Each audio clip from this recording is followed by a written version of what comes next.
heshiiskan horumarinada ay maanta kala seexdeen dowladaha Soomaaliya iyo Mareykanka 30 sano kadib ayaa waxa ku baxaya in ka badan 300 milyan oo dollarka Mareykanka ah. wasiirada maaliyadda iyo qorsheynta ayaa dowladda Soomaaliya u saxeexay heshiiskan oo ka kooban dhowr qaybood oo kala ah horumarinta kaabayaasha dhaqaalaha dalka, dib u dhiska, shaqo abuurka iyo dowlad wanaagga. waxaana goobjoog ka ah ra'iisul wasaaraha xukuumadda federaalka Soomaaliya Mudane Xasan Cali Khayre iyo safiir ku-xigeenka safaaradda Mareykanka ee Soomaaliya ahna si hayaha safiirka. heshiiskan ay kala seexdeen Soomaaliya iyo Mareykanka ayaa lagu cadeeyay in dowladda Soomaaliya ay leedahay go'aanada sida loo maareynayo mashaariicdan horumarineed si ay ugu salayso baahida ka jirta dalkeena. ra'iisul wasaaraha xukuumadda federaalka Soomaaliya Mudane Xasan Cali Khayre ayaa guul weyn ku tilmaamay heshiiskan dowladda Mareykanka uga mahadceliyay taageerada ay la garab taagan tahay dowladda iyo shacabka Soomaaliyeed. inay 30 sano kadib dowladda Soomaaliyeed toos ula gasho heshiiskaas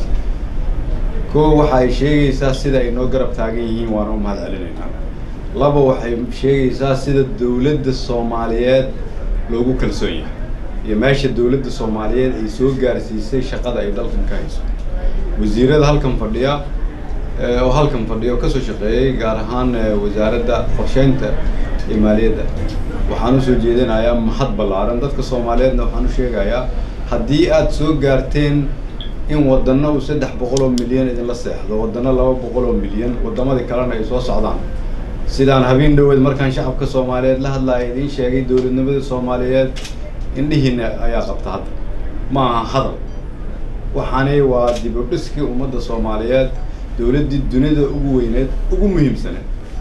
marka ay tiri waxaan rabnaa inaan idin la qabsano wax oo heshiis toos ah idin la seexano tusaale ka badan oo u baahan tahay mar labaad Marty iyo dadka la socday Julie waa idin mahad celinaya iyo kulligiin dadka safaaradda Mareykanka ka shaqeeya wasiiradeedana waxaan uga mahad celinayaa shaqada wanaagsan ay qabteen shacabka Soomaaliyeedna waxaan leeyahay adkaysta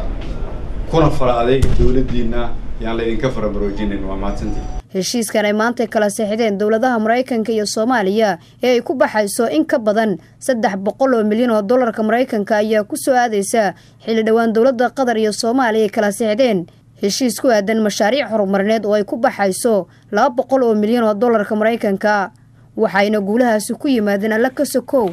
dadaalka ay dowladda Soomaaliya ku bixisay horumarinta hanaanka dowlad wanaagga taa oo soo jiidatay ama keentay in dowlado badan oo doonaya Soomaaliya inay garab istaagaan ay ku dhiiradaan xilligan inay heshiisyo kala duwan oo toos ay la sameeyaan dowladda federaalka Soomaaliya. Nasra Bashiir Cali, warbaahinta qaranka, magaalada Muqdisho.